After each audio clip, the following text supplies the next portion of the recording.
Hi there. Welcome to the Right Here, Right Now live show.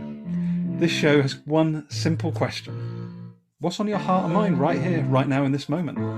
We explore the depths and breadths of our humanity through that one simple question over the course of 30 to 45 minutes. I hope that you'll join us. I hope you'll enjoy the exploration. And this tune was created for me personally by the incredible Peter Griffiths, one half of the amazing Mind Takeaway. Do let us know what you think. Let us know what you take away. And of course, we always welcome challenges too. Hope to see you on the exploration.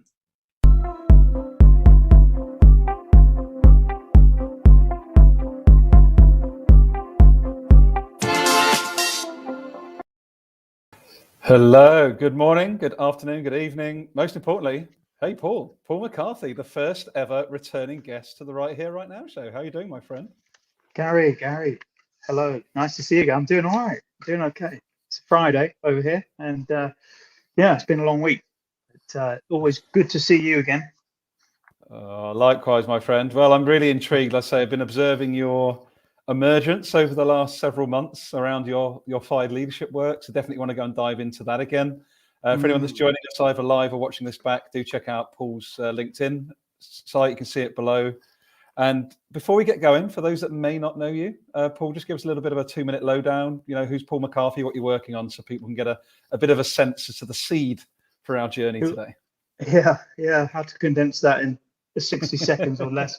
And I love the word emergence. So I'll come back to that. I'm basically a leader in 25 years of corporate work, and my expertise has been building consulting practices and leading them, as well as delivering leadership development to clients, household names across the world. And I've been fired as a leader for practicing what I preach and demonstrating the qualities that I was hired for. So in a nutshell, I scratched my head a bit like this and basically said, I wonder if we're developing leaders in the way that we need to for the future and for future disruption that's coming. This was 4 years ago. And I realized through my peer-reviewed research and interviews and all of this kind of hypothesis forming that we were not. So that was when Fired Leadership was born. And so I've started this quest, this ecosystem around reframing how we look at leaders that we want to fire. In fact, how we reframe the narrative to say we're firing the wrong leaders for the wrong qualities. We're not encouraging diversity of thought, and we're not actually incorporating these types of qualities and leaders into our identification, recruitment, onboarding, and development of leaders. And so I'm saying the system is broken, and I'm giving people the blue pill or the red pill, and I'm taking them on a journey. And it's uncomfortable, it's overwhelming, it's exciting, it's emerging, and it's what we need to discuss for the future of leadership. So that, in a nutshell, is what I'm doing. I'm disrupting the status quo, and I'm regenerating the conversation in this area because it's well overdue. Well, first of all, good on you. Second of all, I just think it's so critically important. It's only been in the last 7 days, Paul, as I've been observing a number of interesting evidence points to reinforce why your work's so important. And there's a Forbes article I read in the past 7 days that showed about a chief diversity officer being brought in to turn around the lack of diversity within the business. So when they started to actually pull back the covers to find out why the organization wasn't diverse, guess what? They got fired. So there's a very real life example of exactly why you're doing what you're doing. So I'd love to come to, we're doing a little bit different today. You know, I will ask you what's on your heart and mind, but I think I'm really particularly keen to really dive into your work a bit more today, because I believe it's so critically important, because you're talking about disruption, you're talking about emergence, you're talking about it being uncomfortable.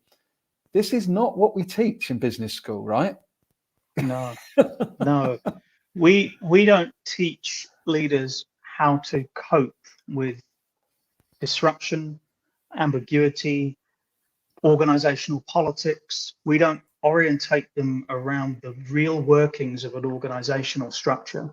We certainly don't talk to them about the landmines, the political and ego-based leadership landmines that every leader I know, and I've talked to thousands, I've worked with thousands more, has stepped on in their career. And this example of the chief diversity officer is just one of many, Gary, that's stacking up, right? This is why we have figures like $7 trillion of disengagement every year that Gallup estimates. That number's rising. This is why it costs between 200% and 400% of a leader's base salary to replace them. Right? These costs mount up. And in this age of DEI and everything that's going on with the agenda, which I wholeheartedly support, what we're not doing is celebrating and bringing in that diversity of thought that leaders who have different approaches can bring, because that can actually encourage our organizations to evolve in different ways. And we're not really open to that because we've got this culture, quite frankly, Gary, of leadership groupthink. And this is why toxicity is allowed to flourish.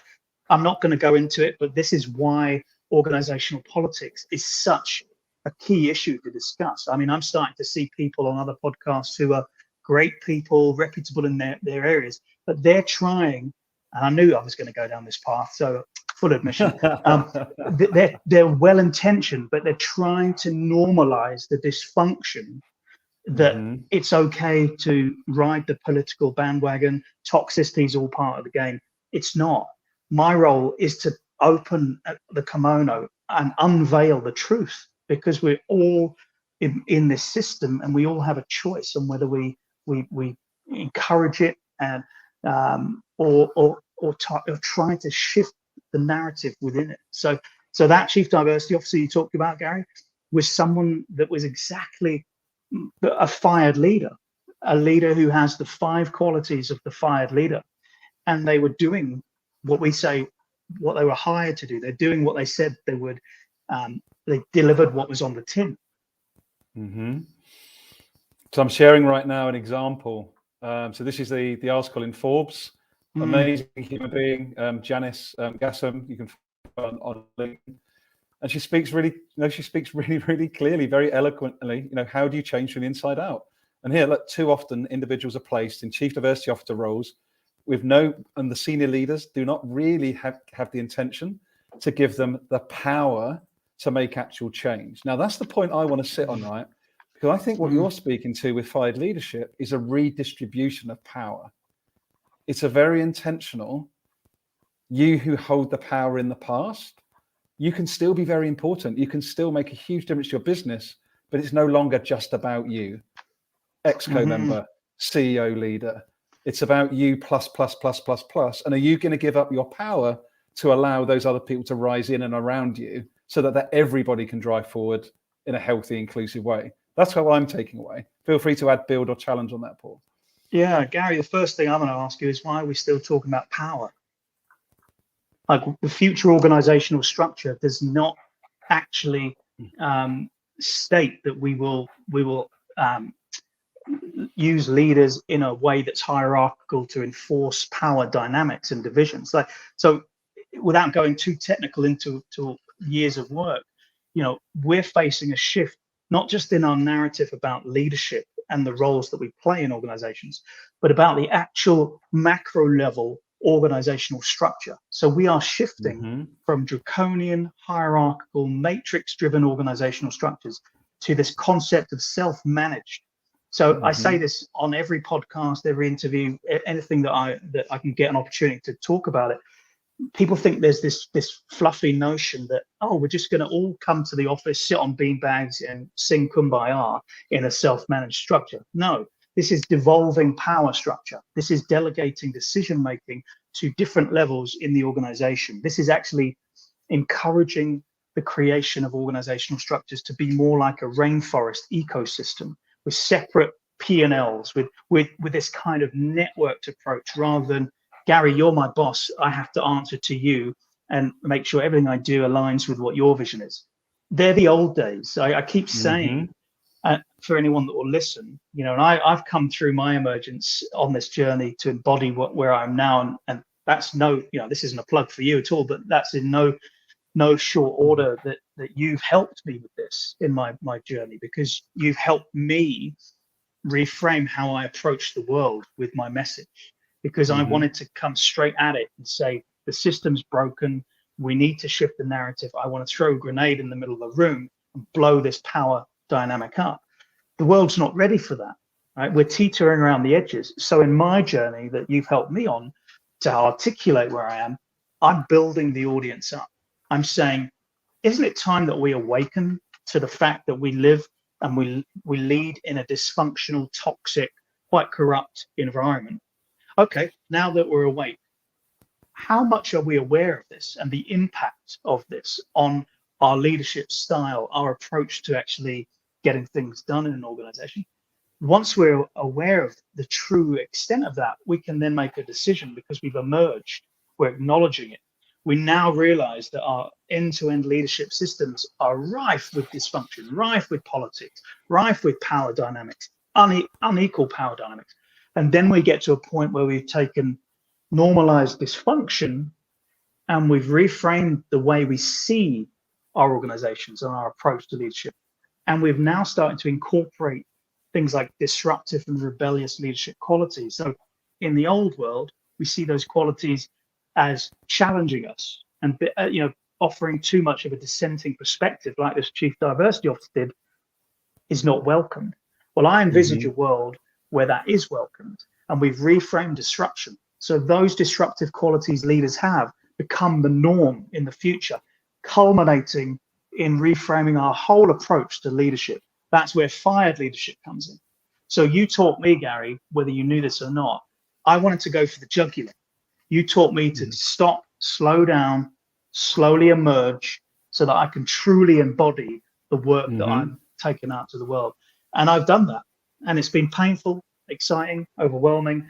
And I'm starting to see people saying, oh, you're now talking my language. I understand what you're talking about now. You don't just want to blow the whole thing up. You want to reshift the imbalance. And I'm like, yeah, that's what I've wanted to do all along. But my maturing on this whole journey has been a painful one for people, including you, to watch. So absolutely, I know I ranted there, but power is going to be a thing of the past in the future organization. And until we grapple with that, then we'll still take the blue pill. And people can still take the blue pill. We're offering them a different path ahead if they choose to accept it.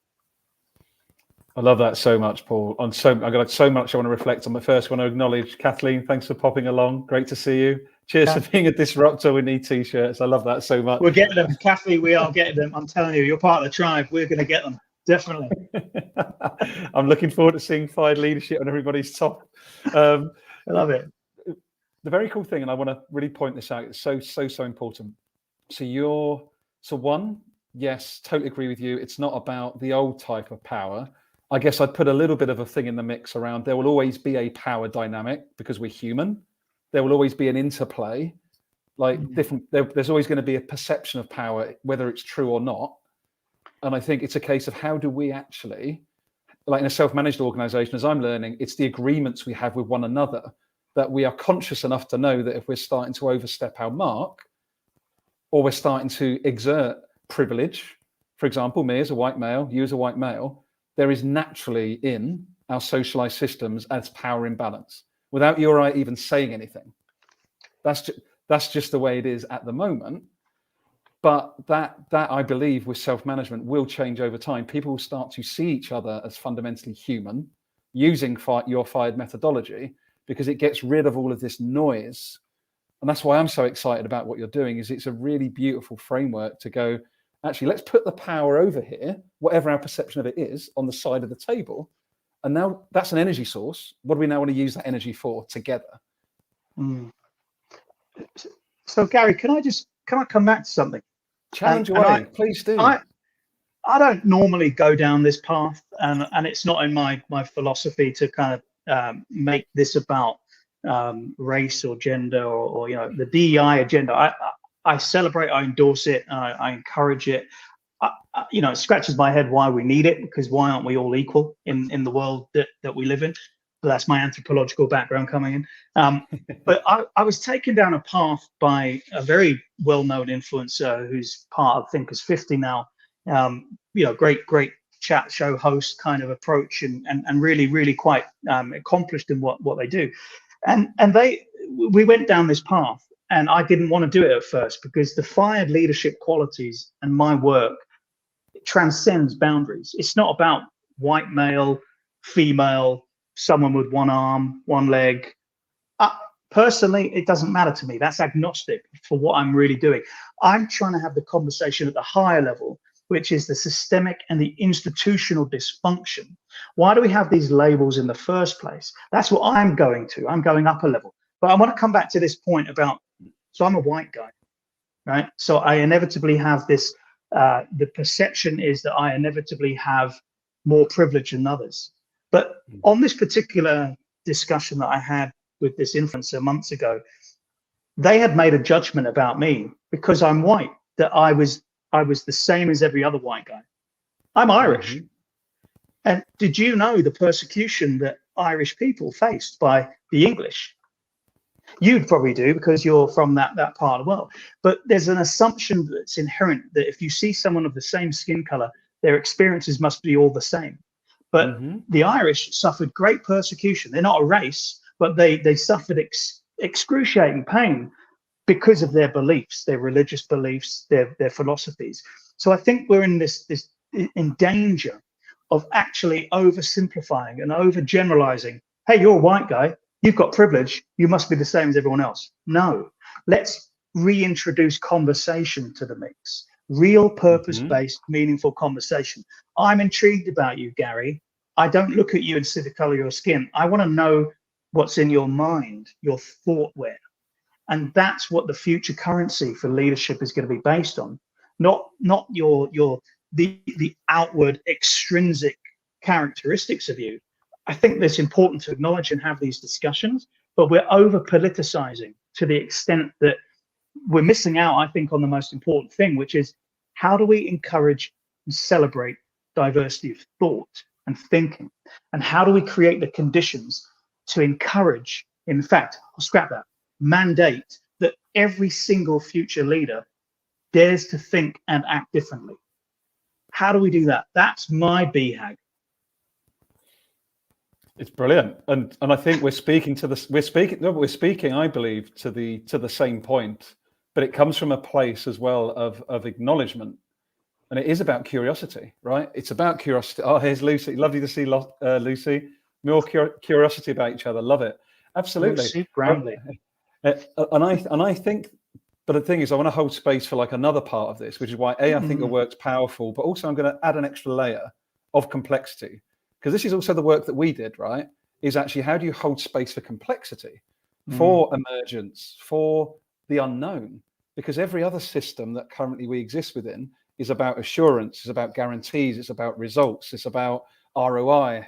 You know, it's about not even taking a decision unless we're absolutely 99% sure it's going to deliver something. Whereas what we're talking about is the complete antithesis, and it needs to be. And now we're being quite bold today, right? Like this is a privileged conversation, Paul. We've both got technology. We both trust each other. Neither one of us are at risk of being killed. That's not the same for a lot of people around the planet right now who just want us to get by day, right?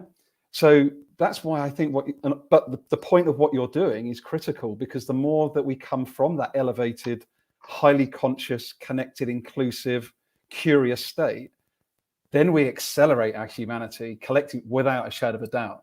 So I guess I come at it from the point of view that you're right. We don't want to get stuck there, but I think we need to be comfortable enough to get uncomfortable that it is part of our history.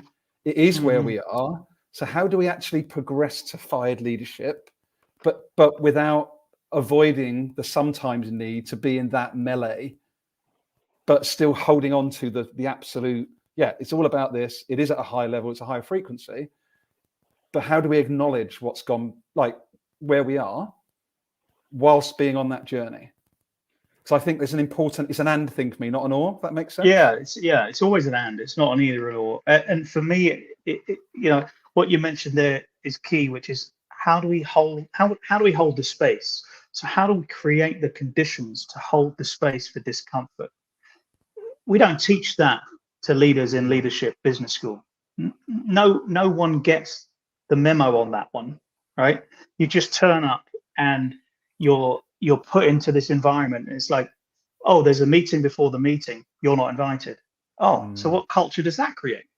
Where does that, and there's this polarity, because there's absolutely, in the work you and I did and I do with leadership teams, we create the space to hold complexity and discomfort and the unknown. Yet there's a disconnect and an incongruence with a lot of the leadership teams I'm working with and have worked with in the last 5 years.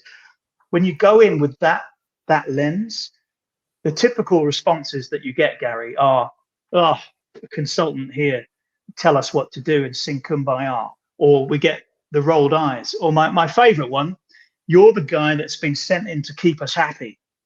It's like, really? Because you don't, if you're not open and curious, I think Lucy's point about, being curious is key. If as a leader, you're not open and curious to, there you go, at least more curious about each other. Love it. If we don't encourage and create the conditions for our future leaders to be curious about themselves before they're curious about others, then how can we inject curiosity, which, by the way, the inquisitive nature is the I in FIRED methodology. And Francesca Gino does some great work in Rebel Talent about the business case for curiosity. But we can't teach curiosity to people if they're not inherently curious about themselves, which means they have to go to the dark spaces, their shadow sides, the parts that they feel uncomfortable with. But when you talk to leadership teams about that in today's world, they're just interested in P&L, ROI. Is this going to make me money? Is this going to make me ahead of the competition? So, Gary, people like us, I think, are approachable mavericks in the sense that we're trying to shift the system from the inside out, right? Yeah. Because the way we've been doing it has got us the results we've always got. But if we're looking for exponential and quantum leap growth, we have to shift our internal narrative before we can do anything else. And my fear, and this is why I love Kathy's point, my fear is that we need to get rid of the old guard before we actually do this properly. Because there are some that we can shift, but they're going to be, as I said to a former partner in one of the big 4 consulting firms that fired me, I said, you're going to be a relic, a dinosaur, a line on a bloody T-shirt, right? The future leader will be different. And people saying, yeah. But now we're starting to see it. And guess what's at the heart of all of this, Gary? It's your point, which is clearly made. How do we create the space to have these uncomfortable conversations? And that's what I'm doing. Not because it's a gimmick, not because I want someone's ego to react and kind of because once emotion gets into it, we know it's a lost cause. Let's put the issues out on the table. Let's create a space. Amanda Lang talks about it beautifully in The Beauty of Discomfort. No change that's meaningful and sustainable happens by being comfortable, right? So get off your ass, accept it's going to be uncomfortable, get in the ring and do the bloody work. That's my mantra. Great. And this is why I love what you've just shared, though, is that you're not, again, anybody watching us, is Lucy still with us, Kathy, and anybody else? This is the difference.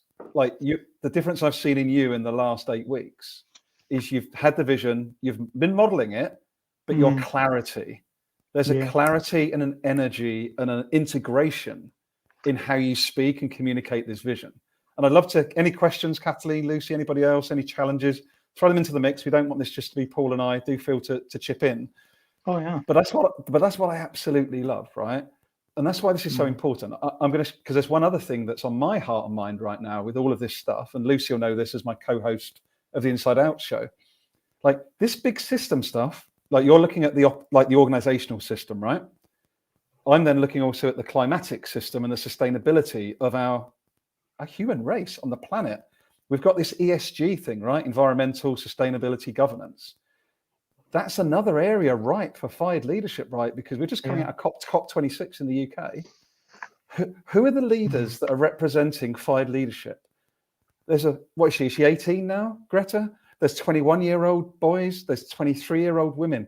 They are the ones that are naming the absolute categoric shit that we are in. That if we carry on with more of the same, we will not be here in 50 years. They're under 25 years old, Paul, and they are naming it. Yeah, and we're just seeing a load of greenwashed. Yeah, it'll be fine. net 2050. That's like 28 years away. 29 years. Yeah. Do we genuinely believe? I'm sorry, I'm going to get a little bit like, because obviously it's a passionate exploration. I work in the chemicals industry, as you know. I've been doing some research, like one of the most extractive industries on the planet. But again, being on the inside out, totally reinforce your point. I think is important, not to go, oh, we told you so, but to try and help facilitate and hold space to get from where we are to where we need to be. In 1971, Paul, Total Oil's internal scientists predicted we would be where we are today 50 years later. In 1982, ExxonMobil predicted we would be exactly where we are. Okay, one more, best one. I was in Milan this week at a pharmaceutical exhibition within my day job. I learned firsthand that in the late 90s, ExxonMobil were running an internal training course, Paul, on how to handle an attack by Greenpeace. Okay, that was an internal training, right? Just think about this, right? Why would we trust for another 29 years the very same methodology and mindset that knew what was coming 40, 50 years ago? Why would we trust them? Why would any of us trust that way of leadership to get us to where we really need to be? Like, so I'm really excited because I see fired leadership popping up all over the place, almost involuntarily, but as it comes through you and the work that you're doing, and I think the tribe that's growing around you, like it is right for this fired leadership, because there is no other option apart from fired leadership for me, to be honest. Yeah, Gary, so much that you said resonates, and so many areas I can take. So, I mean, the first point I think that I want to acknowledge, and I think that is often an under discussed thing, is this concept of hypocrisy. And we're all hypocrites, right? And so you're a hypocrite working in the industry you're in. I'm a hypocrite because I'm one of my current clients is in that industry as well. But here's the thing: the finger pointers and those that just want to talk about it, all they do is point out the hypocrisy. I'm here to say, yeah, you know what? Sometimes we are hypocrites. Let's acknowledge that. Let's put that in the den as well. Let's face that. But that's not the subject that we're here to discuss. We can have a view on something and be a hypocrite. We can advance the agenda and still be a hypocrite. So one of my great friends, and I'm not naming or plugging this person at all, but she's one of my best friends, and it's relevant to this conversation. And I highly encourage that you, if she's able to talk with you, that you do this. But one of the co-founders of Extinction Rebellion is my best friend, Skeena of Thor. I don't obviously put that out too much, but now obviously the world knows. But doing tremendous work in this area that you just referred to, and is on board with future progressive approaches to leadership. And we've been talking for years about this whole concept, and the time is right now. The time is right. And here's the thing: every great revolutionary, and I'm not suggesting I'm a revolutionary or she's a revolutionary or you're a revolutionary, because I don't like labels, right? But we're doing something. We're getting off our arse and we're actually doing something about it, instead of being, what Brené Brown calls like throwing popcorn on peanuts from the cheap seats. Yeah. We're getting off our ass and getting in the den and saying, yeah, throw it at us. But we've still got something to say, and we want to make the world a better place. So, for me, the world is about people that talk about making a difference or actually make a difference, right? And it all comes down to the power of pursuit. Because you could talk all day in a room with fancy flip charts about changing the world, or you can do something about it and make a little step change every day, even if you're a hypocrite. Like, let's take that hypocrisy card off the table, and so every person that's been a revolutionary has been revered in some way. But before the change that they have made sticks, they've been slighted, they've been criticized, they've been dismissed, they've been discredited, they've been undermined. Every single one of those things has happened to me on my journey. Now, you're just a bitter leader, Paul, who's been fired. You just want to get your own back at the establishment. No, I've woken up and I'm saying this kind of behavior costs us $7 trillion every year. $500 billion spent every year on developing leaders, and that leadership development doesn't work. These big names that we all know that have written books and books are part of the challenge. They're part of propagating a broken system. Why aren't we talking about that? We're all equal here. We all have an equal say about how the future unfolds. So your research, to me, Gary, like those things you've just revealed is not surprising, because we will not face things as our human condition until it's too late. That is just the way we are. Why don't we learn from history and previous wars? Why do we keep repeating the same mistakes? But we finally have an opportunity to shift the imbalance, and it all comes down to awareness. Once you've got awareness and you're awake to it, what are you going to do then? How is history going to judge you? How do you want history to judge you? That's my question. Beautiful. That's a great question for anyone out there. How do you want history to judge you? And again, and this is, I think it's great though, like when you use the word hypocrisy, you know, I'm writing a lot at the moment and I'm finding it flowing. I'm writing poetry, which is something I never dreamed of doing. I'm finding the creative endeavors are a brilliant way to allow, it's an invitation for anyone watching us live or watching this back. If you're someone that's watching this going, God, this is a bit challenging, or actually, Jesus, this has gone a direction I didn't expect. Like, this is completely unscripted. But the the creative elements, whether it is poetry, whether it's going, whether it's whether it's playing a musical instrument, whether it's gardening, whatever the thing is for you that gets you out of here and your hands in the soil or out in nature, it's amazing the insights. It's amazing the freedom and the emergence. Again, this word, Paul, that can come through. And I think if we can, and it is space holding. Like for me, it is everything is about space holding. Like, how do we get? Because no one needs to be fixed, right? Nobody is actually broken. Exactly. Nobody's broken. It's an awareness piece, and I love you say that. And if you can swap awareness for consciousness, right? It's just an unconscious, like those examples I'm giving you. It could be conscious. Like, I actually think part of it is conscious to put out, denying climate science, climate denial. Like, that's a very intentional act to protect a small subset of people staying in control, back to power, right? Like, that is intentional. Like, so you can't get away from that part at that sort of systemic level. But the more of us that are in this dialogue, not worrying about what they aren't or are doing, what are we each doing, every one of us, to find one another, to share these different lived experiences, to lift each other up, to build networks through and around one another?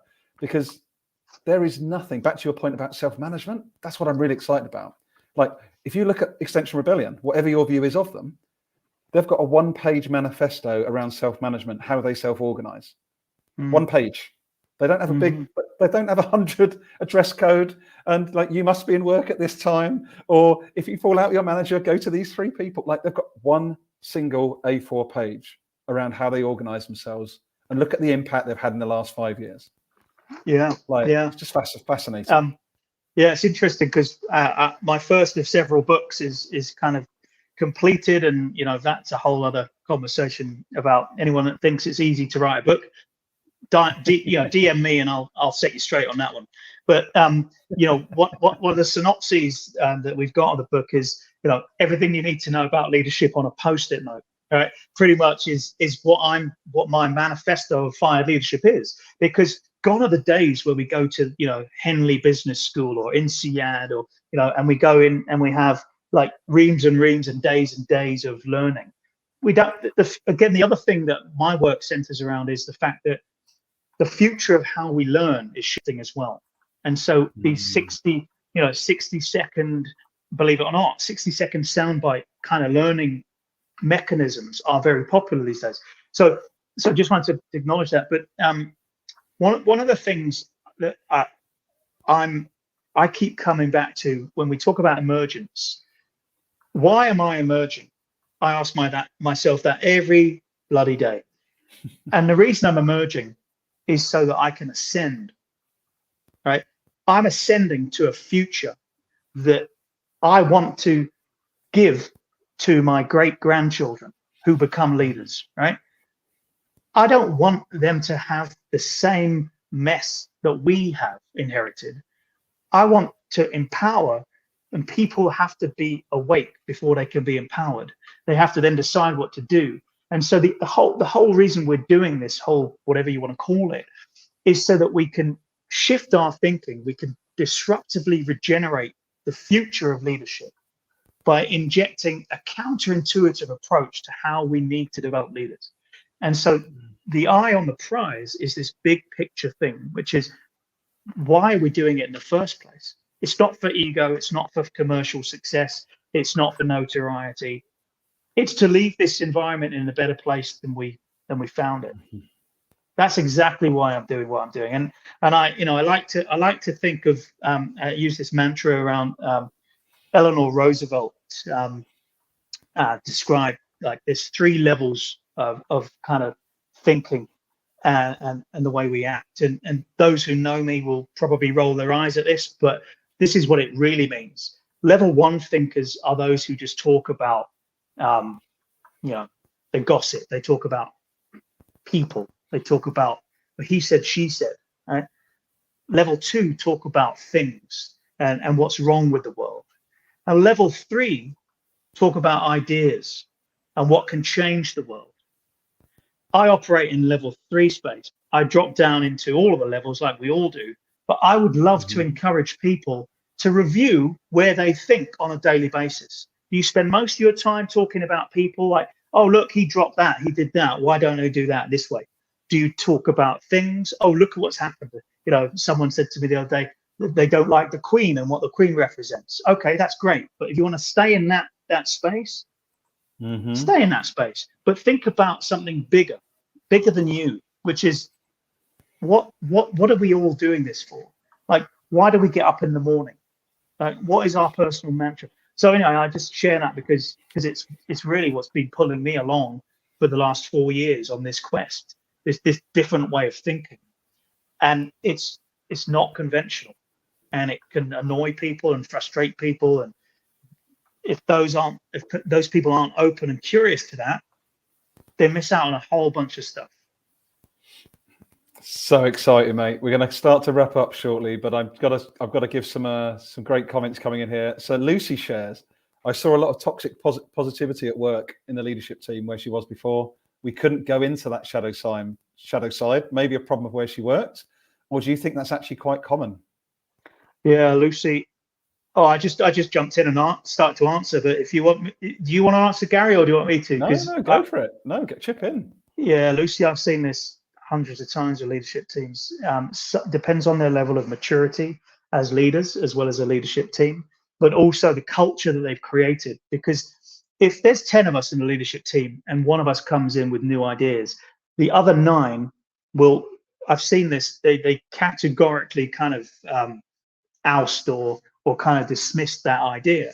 And so this leadership groupthink takes hold because the culture that they operate in, they've inherited normalized dysfunction. We call it normalization of deviance, which is, it's normal that Lucy's boss doesn't talk to her before a meeting because she goes into a meeting before the meeting, or it's normal that there's always a post meeting and you're not invited.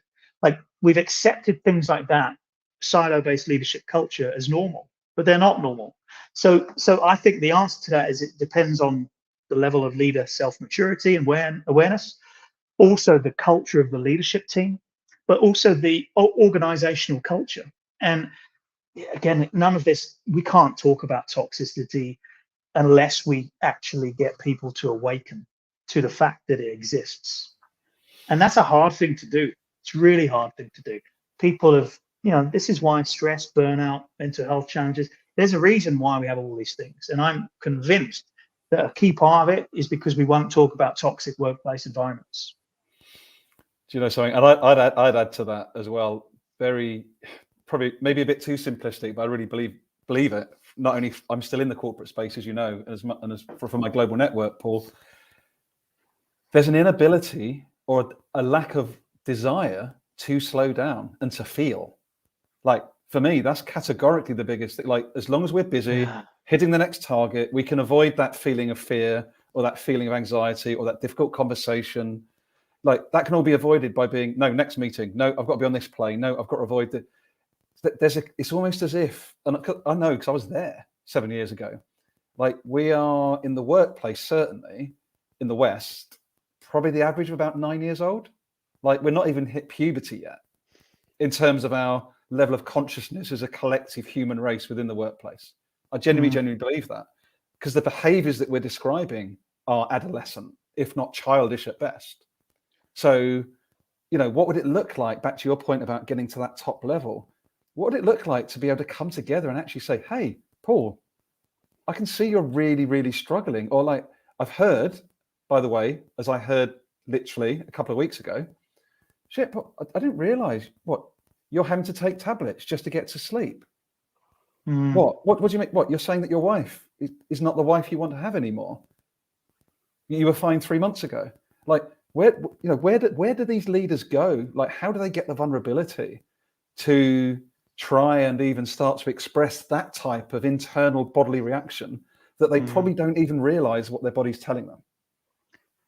Yeah, we need so much longer for this conversation. I think you can only fake transparency and authenticity to a point, and I think, you know, I'm seeing a lot of organizations and leadership teams putting the nice fancy one-page laminate, you know, wall-mounted menus that say exactly that. We create the culture so that you can be vulnerable and human-centered with us, but the proof is in the pudding, and the proof is in the sustainable pudding. So it's like asking you once a month how you're doing isn't enough. You've got to it's got to be embodied in your DNA as a way that you turn up. And they don't teach that stuff in leadership business school either, because we still operate under this draconian concept that that's a sign of weakness. You know, if I express my feelings, then I'm going to be not very productive, and I'm going to, you know, miss my deadlines. How many of us do that internal sense check, Gary? How many of us actually step away on a regular basis and say, does my purpose, do my values, do they align with what I'm doing here? And how am I feeling about that? Where is the disconnect? That, you know, that voice that I keep ignoring in the back of my head, why am I doing that? What happens if I bring that voice out into the middle of the room and create a culture in my leadership team to talk about it? Because we all have those voices. And I created this thing called Name What You See, which is for leadership teams to actually bring out their vulnerability, bring out their observations of toxicity and dysfunction and how they're feeling into their team. See, people say to me, well, that will never work. Why? You say that you're honest, you're transparent. Well, why wouldn't it work?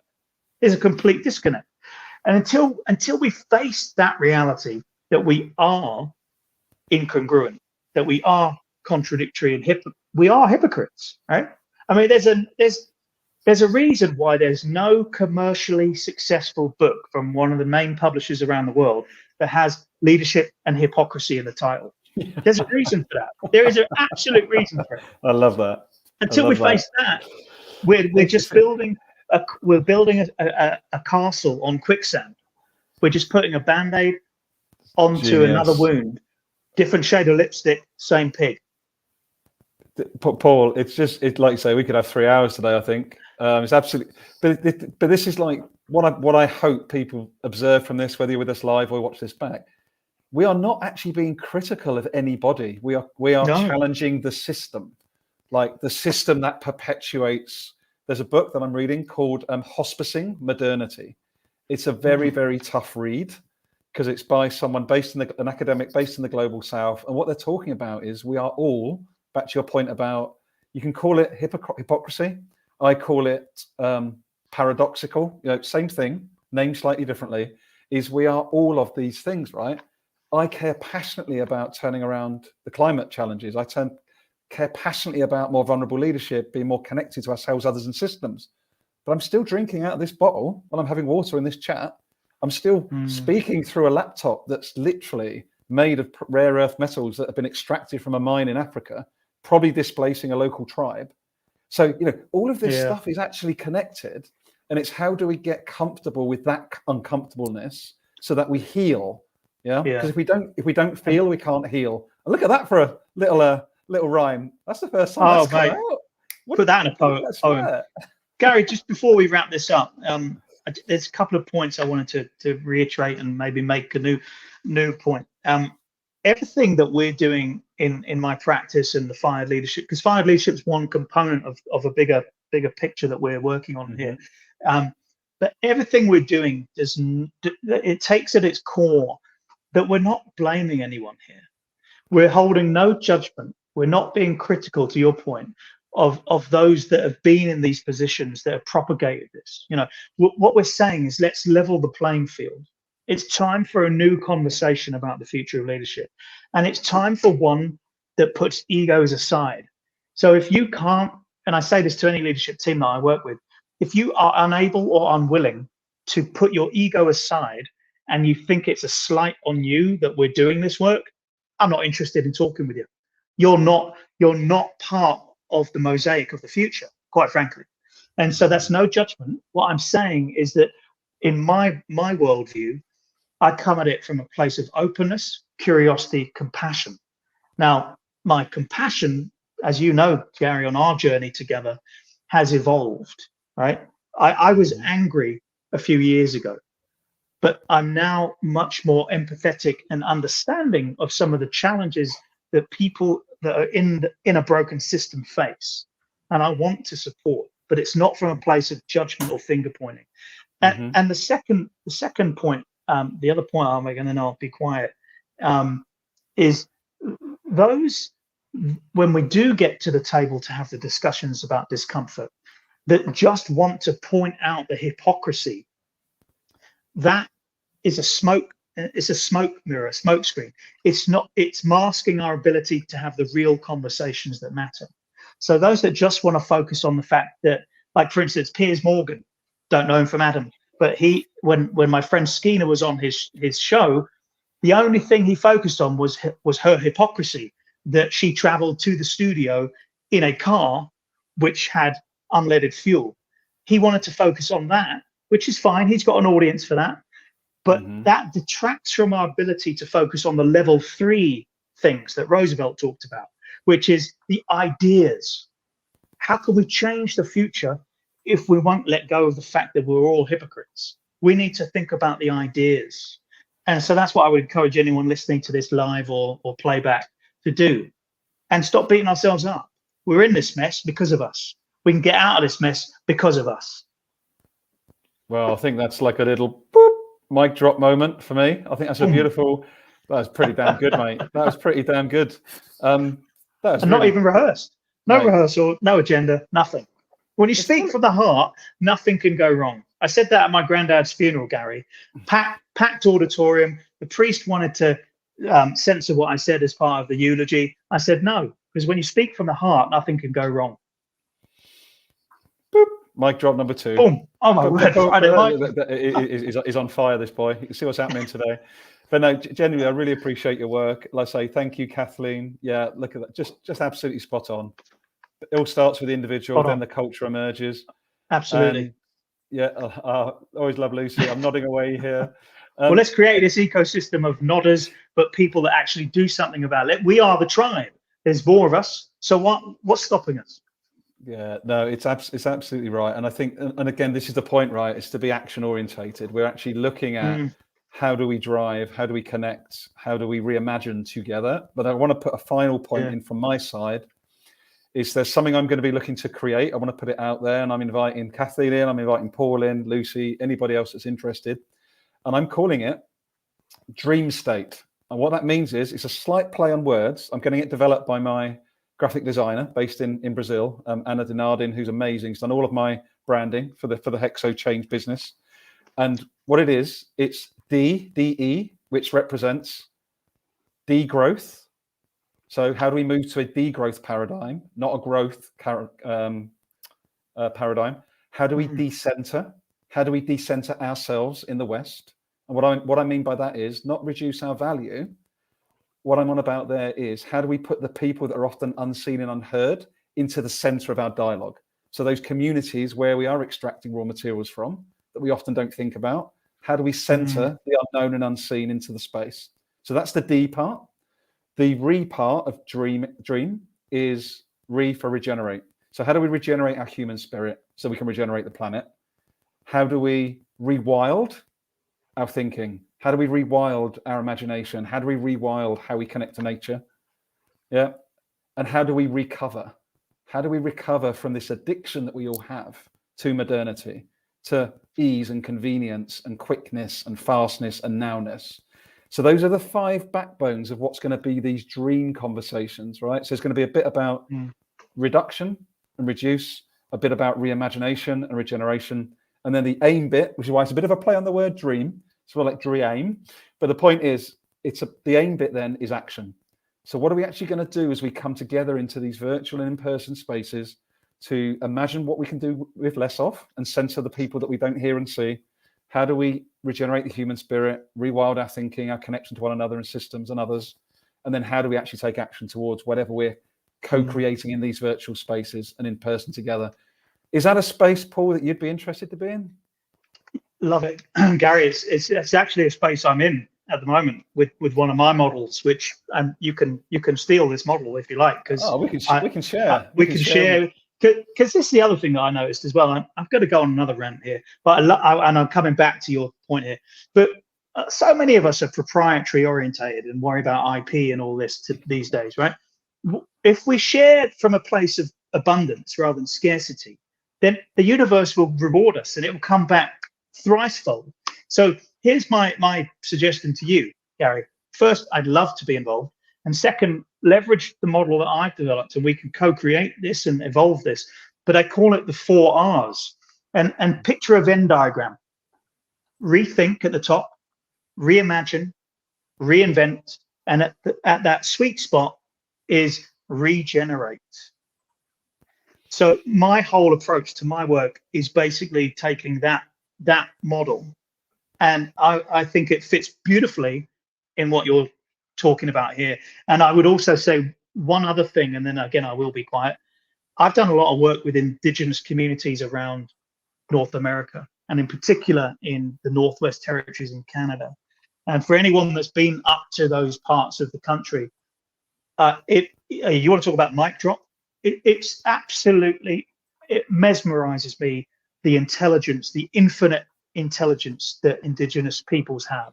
And I was doing some work to develop their local economies, but my point of all this was that the only way that they moved forward was from dialogue. So we created this conversation cafe where we invited every single person in the community. To your point, Gary, the person whose voice wasn't heard. We invited every person's voice who didn't feel they were heard into what we call a listening campaign, which is we had people in the community go out and interview the lost ones, the people that were, addicts or suicidal. I mean, these are controversial conversations, right? Really controversial conversations. And I was the white guy coming in, perceived as another guy with a clipboard to, kind of do whatever atrocities that Canada did. That's another conversation. But we went in there and we listened. 2 ears, 1 mouth for a reason. We listened to what the unheard wanted.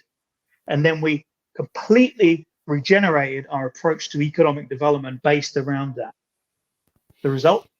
A flourishing, locally generated economy that keeps money in the economy, puts people back in schools, puts people into jobs, and a flourishing culture. Now, if we can do that, what else can we do? So why'd you wait till 54 minutes to share that bit, mate? You just wanted to get another show, didn't you? I know what you're up to, because that needs some focus. That needs some serious focus. I want to come back to that conversation. That's a new one for us. So as we go to wrap up, mate, I do need to let you go and me bugger off into the weekend, because we could do this for 3 hours. Thank you, Michelle, for joining us as well. Lovely to see you. I love the 2 hearts either side of her name. Love it. I love it. She is awesome, as indeed Lucy, Kathy, and everybody else that's joined us. Like this. Thank you. This is so important because it's action orientated. It's positive. It's challenging. It's everything that I believe is our human experience. Right? Let's not suppress any bit of it. We need all of it. So when are we going to book in our next slot to talk about that particular experience? Because that is really important stuff, mate. Seriously important. But before we go, so do tell So I wanted to try and capture something. So people have heard this bit from Paul earlier on today, that we've done a little bit of work together. And I'm going to share the screen just briefly, because my model, not that it's really a model, but I just want to do this because remember at the end of our 5 sessions, Paul, how I actually flipped this up on the screen. It was just like, okay, that's actually Gary, where I am.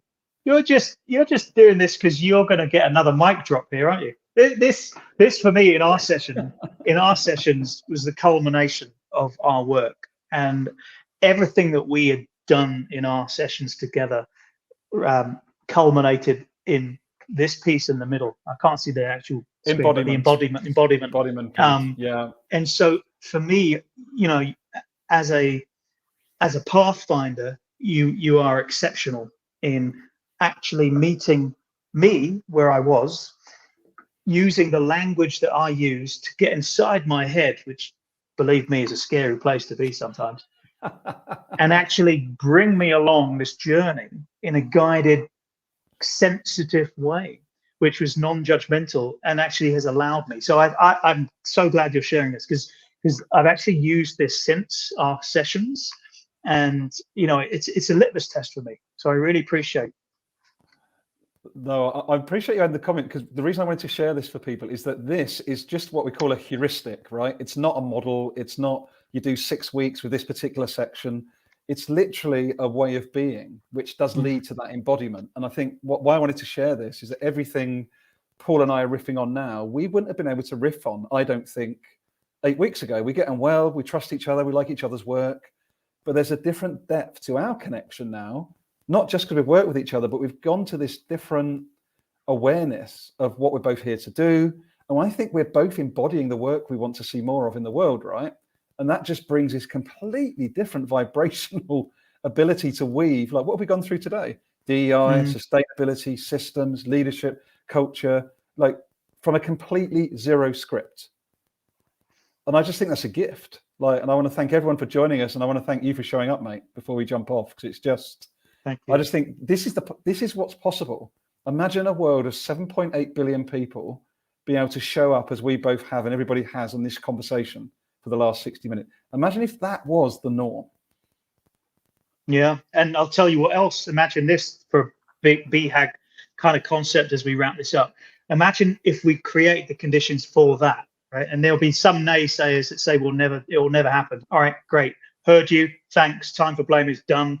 You're not on this train. The train's leaving. But imagine if we actually used all of the lost resources, financial resources, talent, spiritual, whatever resources we want to bucket up, and we reinvested those resources. Imagine what we could reinvest those resources in. Like, let's just take finance.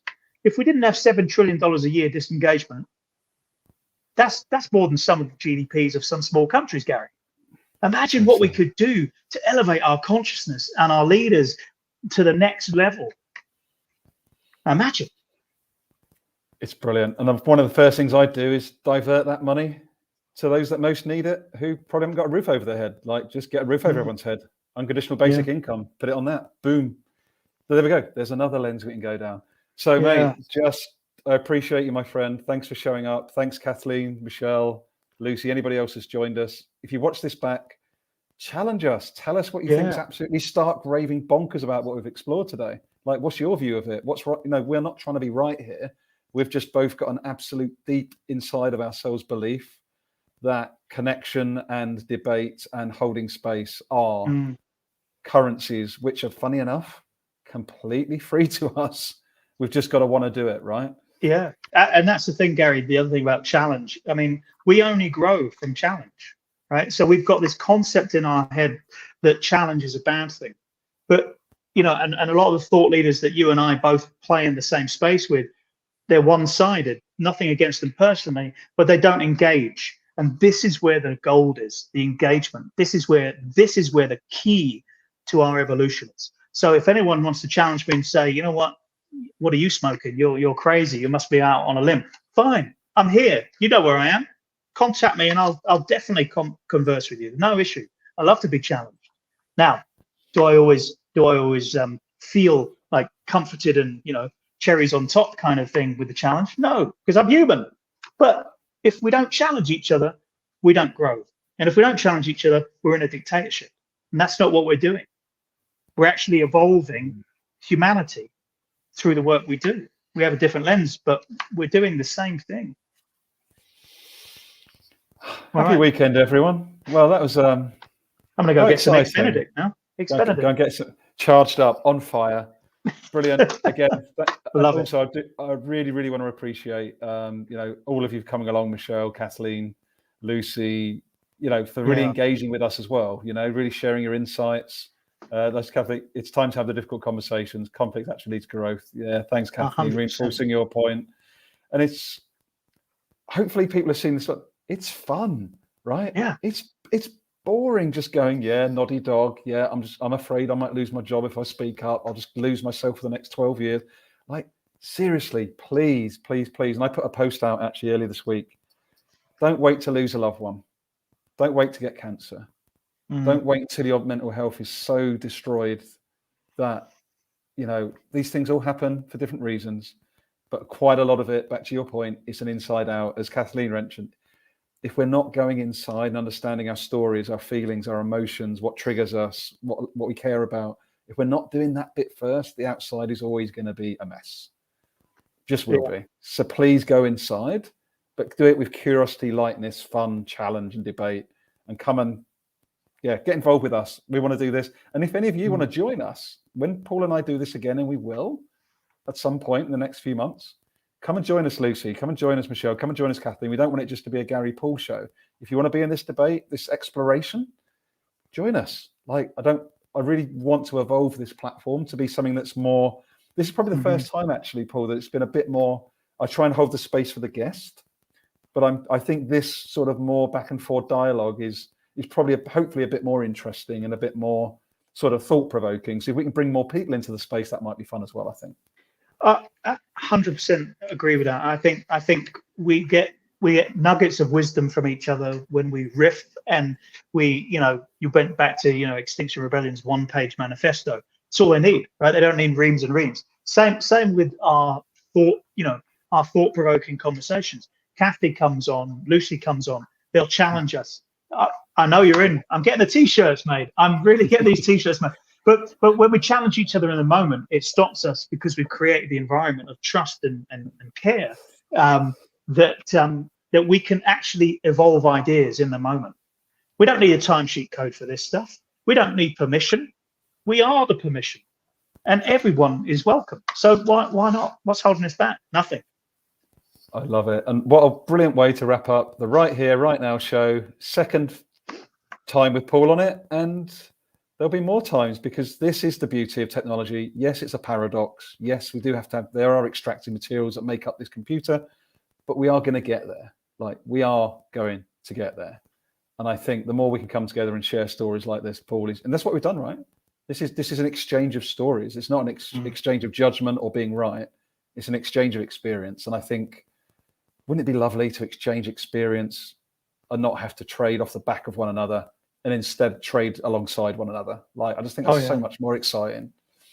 Gary, that's going to be the second book that I write, is a collection of stories of fired leaders around the world, and leaders who have the fired leadership qualities. So that's coming, and the first one isn't even finished yet. Right, bugger off. Have a good weekend. Thanks, Lucy. Thank you, my Thanks, friend. Michelle. Cheers, Kathleen. Thank you to everybody listening to this, and always welcome.